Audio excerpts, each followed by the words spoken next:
Le feu du creuset n'éprouve-t-il pas l'or, qui pourtant disparaîtra un jour? Pourtant, votre foi qui a résisté à l'épreuve a une valeur beaucoup plus précieuse. Elle vous vaudra louange, gloire et honneur lorsque Jésus-Christ apparaîtra. Jésus, vous ne l'avez pas vu, et pourtant vous l'aimez. Mais en plaçant votre confiance en lui sans le voir encore, vous êtes rempli d'une joie glorieuse et inexprimable, car vous obtenez en retour votre salut qui est le but de votre foi. Waouh! Nous voyons ici que cette lettre nous met face à l'épreuve, à l'adversité, nécessaire comme l'or que l'on met dans le creuset et qui va, soumis à la chaleur, faire monter toutes les impuretés et il va devenir de plus en plus pur et va pouvoir être utilisé pour refléter la gloire de Elohim. Dans le temple, nous savons que après la cuve d'airain, nous avons le lieu saint. Dans le lieu saint, il y a les 12 pains de proposition qui représentent les 12 tribus d'Israël. Nous avons aussi l'encensoir qui est juste contre le voile qui sépare le lieu saint du lieu très saint. Nous avons aussi le chandelier qui représente Yehoshua. Et nous avons toutes les planches qui sont en bois d'acacia recouvertes d'or. Et elles sont fixées sur 2 socles, la justice et la vérité dans l'amour. Et comme tête, elles sont recouvertes de la gloire de Yehoshua et recouvertes d'or, puisque elles vont chacune placées les unes à côté des autres, refléter l'image du chandelier seul, parce que seul le chandelier éclaire la pièce, refléter cette lumière. C'est notre but. Derrière le voile qui a été déchiré après la mort et la résurrection de Yehoshua de haut en bas, nous avons le tabernacle. À l'intérieur du tabernacle, nous avons les 10 commandements, les 2 tables de la loi avec les 10 commandements. Nous avons une urne qui contient la manne et nous avons aussi le bâton d'Aaron qui représente l'autorité en fait. Alors nous savons que nous sommes l'exemple vivant de ce temple, puisque Yeshua va dire « détruisez ce temple et en 3 jours je le reconstruirai ». Nous savons que cette opposition a un but et une valeur à l'image de l'or, et il y a aussi un exemple qui est très beau, c'est l'exemple du sable. Le sable, quand il est sur le bord de la mer, à terre, il est beau, on peut le prendre en main, il n'a aucune consistance, il est voilà. Et quand on le met à une forte chaleur, il va fondre et il va produire le verre, ce verre qui va devenir transparent et qui va laisser passer la lumière. À cette image, lorsque le Seigneur, dans les différentes épreuves qu'il veut pour nous, cette épreuve qui ont un but de nous faire sortir de la dualité, afin que ce je qui est en opposition par rapport à lui puisse passer par la croix, que nous puissions dire à l'image de Yehoshua, non plus ma volonté, mais ta volonté, Père. Alors,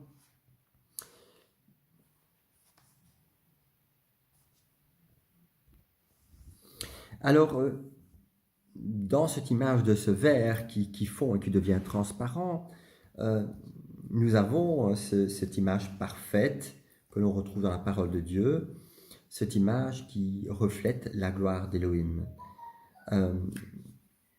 Amos 5,15, aimer le mal,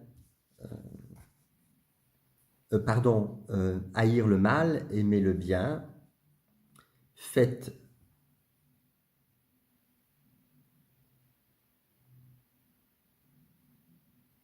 de toutes choses et en toutes choses le bien. Alors, le bien, nous l'avons vu tout à l'heure, c'est ce qui est parfaitement conforme à la volonté d'Elohim. Et nous savons aussi que dans cette dualité, le Seigneur change le mal en bien. La parole de Dieu nous dit que tout concourt au bien de ceux qui aiment et qui cherchent Dieu. Et retourner, je veux dire, dans cette unité, c'est laisser et demander au Seigneur de nous révéler toutes les choses de notre passé, le pourquoi et le comment, pour que nous puissions être et dire « je suis ». Alors nous avons aussi dans cette dimension du tout accompli en Yoshua à la croix, il faut comprendre ce que le tout accompli veut dire. En fait, lorsque nous sommes soumis à une épreuve ou lorsque nous avons des oppositions devant nous, lorsque nous combattons ces oppositions nous-mêmes par notre jeu, eh bien, ça va faire l'effet contraire, ça va renforcer notre jeu. Dans l'abandon, accepter la volonté du Père, puisque toutes les choses que nous vivons dans notre esprit, dans notre âme, dans notre corps, sont nécessaires pour le laisser nous libérer totalement de nous. Alors, la foi qui est bâtie sur des fausses croyances donne une relation, en fait. Et la relation est toujours extérieure. La relation avec quelqu'un ne veut pas dire qu'on va devenir semblable à la personne. Ça peut être aussi une projection de soi. Beaucoup de personnes peuvent dire dans le chemin qu'ils ont fait, suite aux épreuves qu'ils ont eues, j'ai perdu la foi. Perdre la foi, qu'est-ce que c'est? C'est perdre la foi dans ce qu'ils croyaient être la foi, dans une relation qui était bâtie sur l'ego, sur le jeu. Je me suis fait un Dieu à mon image et j'ai perdu le Dieu dans lequel je croyais. Ce qui est tout à fait opposé à la vraie foi. La vraie foi ne peut pas se perdre. La vraie foi est bâtie sur une vie non pas de relation, mais de communion. Nous devenons un avec lui.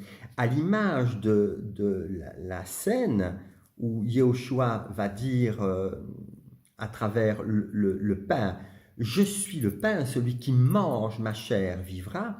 Nous savons que les 70, à ce moment-là, on dit c'est une parole très dure. Qui peut entendre ça? Celui qui boit mon sang vivra. Qui peut entendre ça?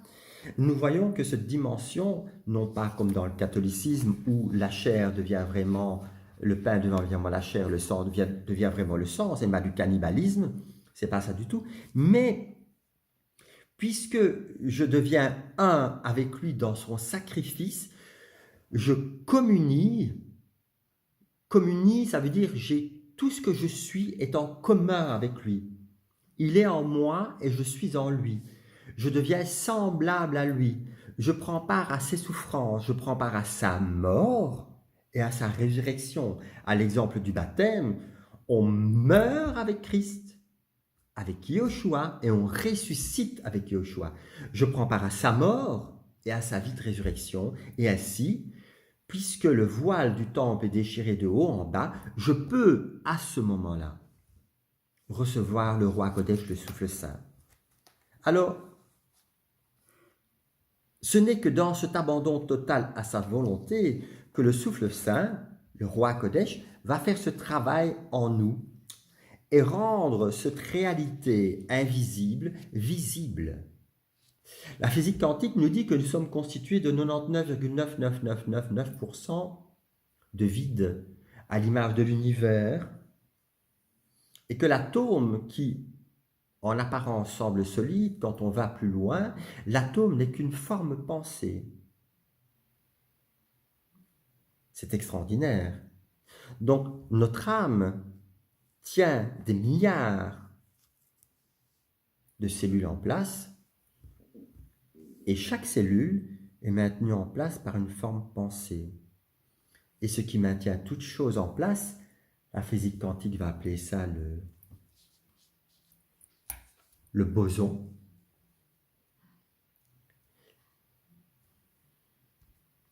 Donc le boson de Higgs qui maintient toute chose, tout l'univers en place. Et nous savons qu'il s'agit d'Élohim, qui maintient toutes choses en place par sa parole et sa volonté. Ainsi, quand nous devenons semblables à lui, tout le vide qui nous constitue et qui nous remplit jusqu'à l'atome devient un avec lui. Alors, puisque nous avons lu ici dans Pierre, nous sommes prédestinés, appelés et prédestinés, vous allez me dire quelle est la place du choix dans cette prédestination. Est-ce que j'ai le choix? On a l'exemple d'Israël, le Seigneur va dire, je mets devant toi la bénédiction ou la malédiction, choisis. Nous savons que Israël, dans la chair, a choisi la bénédiction, et les conséquences ont été une malédiction jusqu'à la déportation. Pourquoi?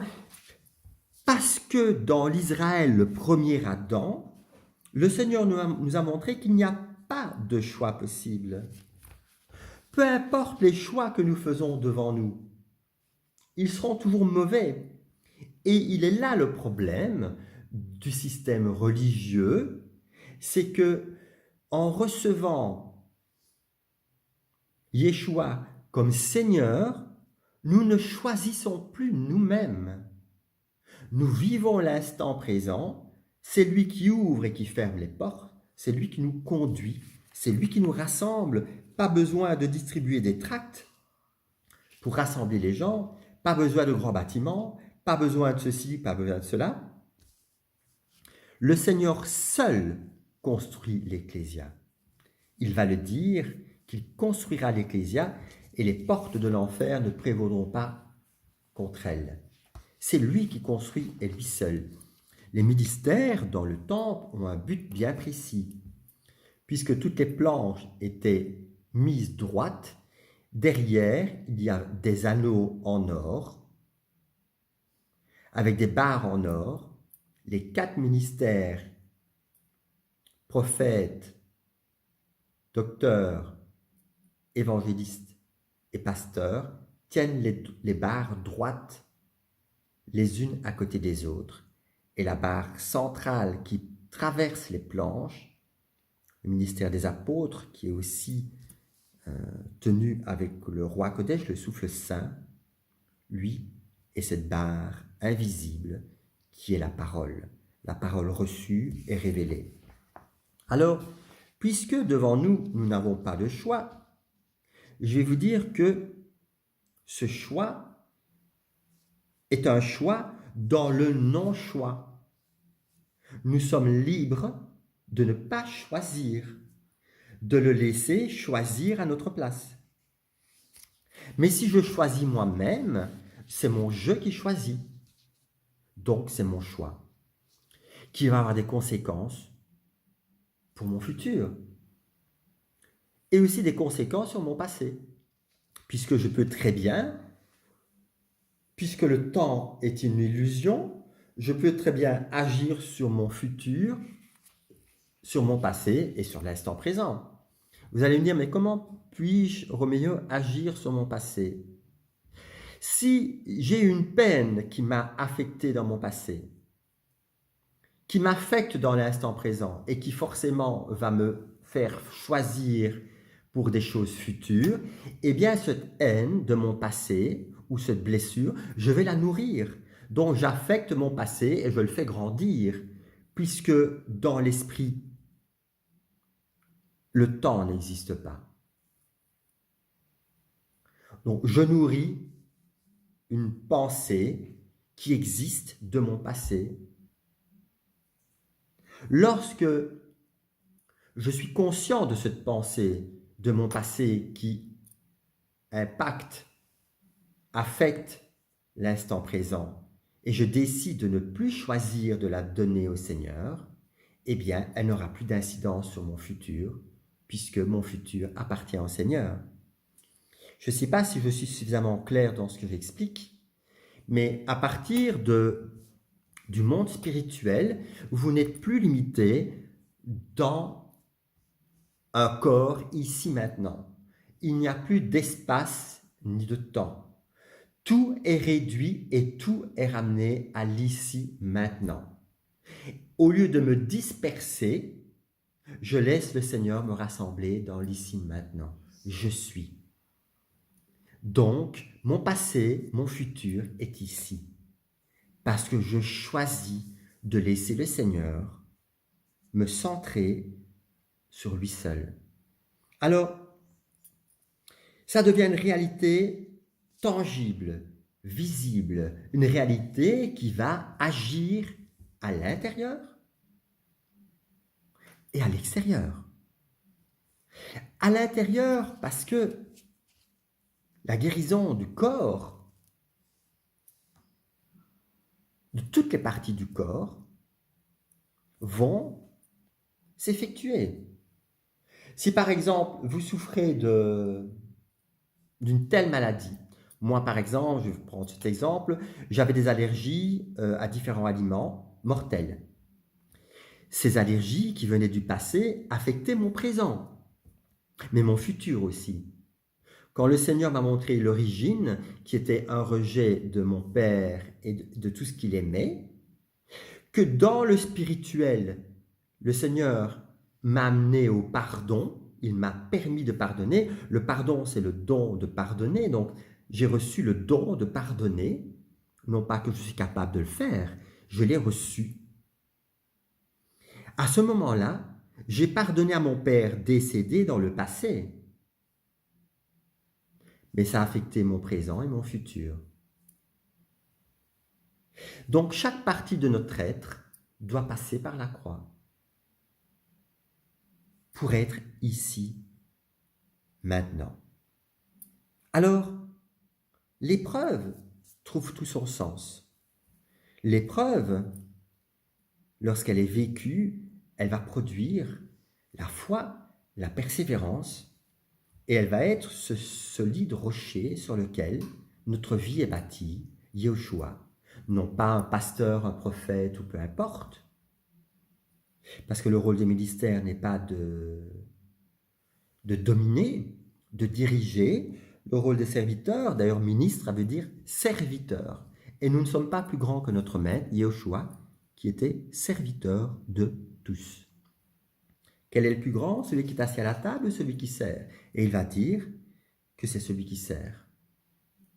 Notre rôle, c'est de laver les pieds. Nous sommes tous appelés à laver les pieds les uns des autres. Donc, laver les pieds, c'est laver le chemin. Lorsque les pieds sont nets, tout le corps est net, Yeshua va dire. Donc, tous les actes qui vont être posés par les mains, toutes les pensées vont être saintes parce qu'en lui. Donc, c'est ce chemin de la croix. Je vais terminer là, puisqu'il y a déjà pratiquement 1 heure d'audio et que pour la diffusion sur le net, quand on dépasse un certain temps, ça ne passe pas. Et puis je pense que je suis arrivé au bout de ce partage, le bien et le mal, que vous puissiez tous vous positionner dans ce chemin, comme l'apôtre Paul. Je cours dans ce stade. Je ne sors pas de ce stade, je cours dans ce stade et je dis, Seigneur, aide-moi à prendre conscience que tous mes membres doivent te servir, chaque partie de mon corps. Et quand chaque partie de notre corps sert et glorifie Elohim, il utilise chaque partie de notre corps. Voilà, que cette bénédiction, que cette parole qui est une bénédiction pour vous et pour moi, puisse être partagée abondamment, qu'elle puisse toucher d'autres personnes et que ces personnes-là, où elles sont, puissent réaliser pleinement cette vie dans l'esprit, dans le souffle saint, le roi Kodesh, en Yoshua, Amashia, et pour Hachem et pour toute sa seule gloire. Amen.